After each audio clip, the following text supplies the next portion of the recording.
Bonjour et bienvenue dans cette première capsule du chapitre 2.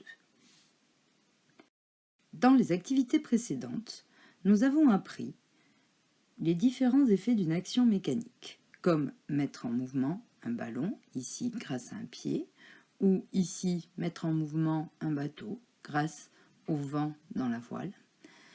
Nous avons aussi appris que les actions mécaniques pouvaient déformer des objets. C'est le cas de la perche qui est déformée ici par le sauteur. Certaines actions peuvent être réparties, comme dans le cas de la voile, ou encore localisées en un point du ballon pour le pied qui agit en un seul point du ballon.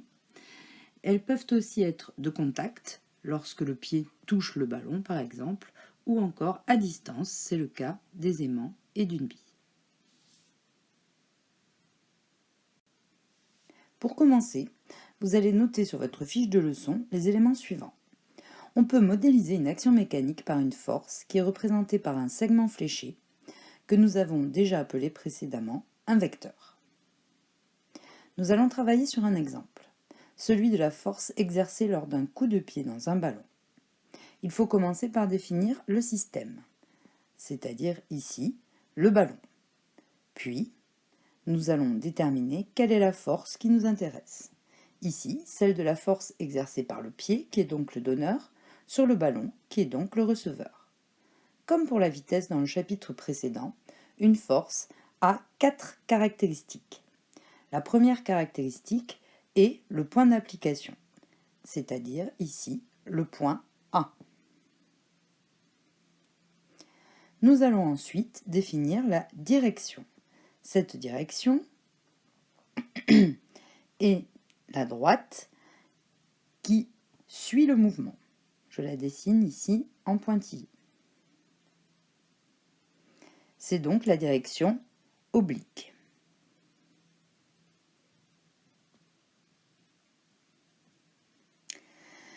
Comme pour la vitesse, on doit aussi définir un sens qui est celui du mouvement, donc ici, vers le haut.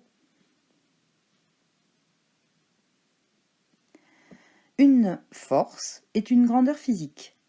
Elle possède donc une intensité, une valeur, qui se mesure dans une nouvelle unité appelée le newton.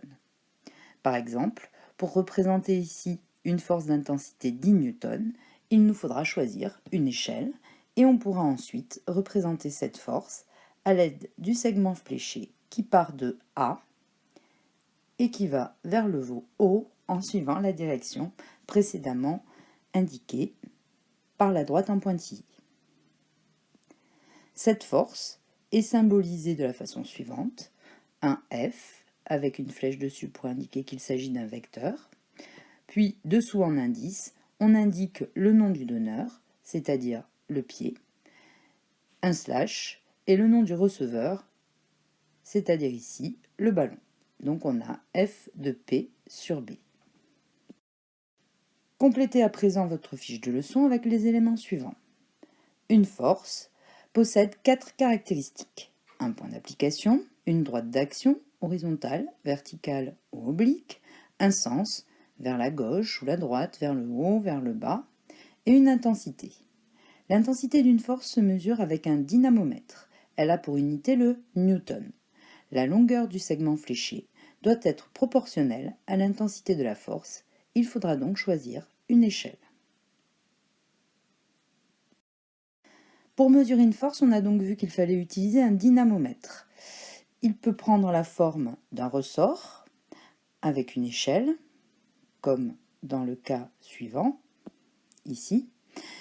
On va suspendre au bout du crochet un objet et on pourra ainsi déterminer la force exercée par l'objet sur le dynamomètre.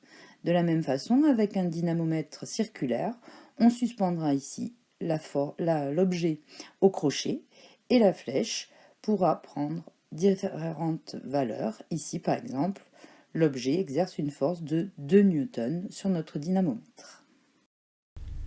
Pour finir, prenez une feuille simple et mettez en titre « Application ». Il s'agit ici d'une personne qui pousse un sac sur une table. Pour commencer, vous réaliserez le diagramme objet-interaction, DOI, relatif au sac.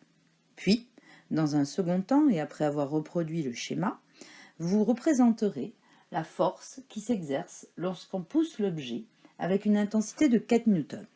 L'échelle vous est précisée sur votre fiche de cours. Apprenez bien votre leçon et je vous donne rendez-vous au prochain cours.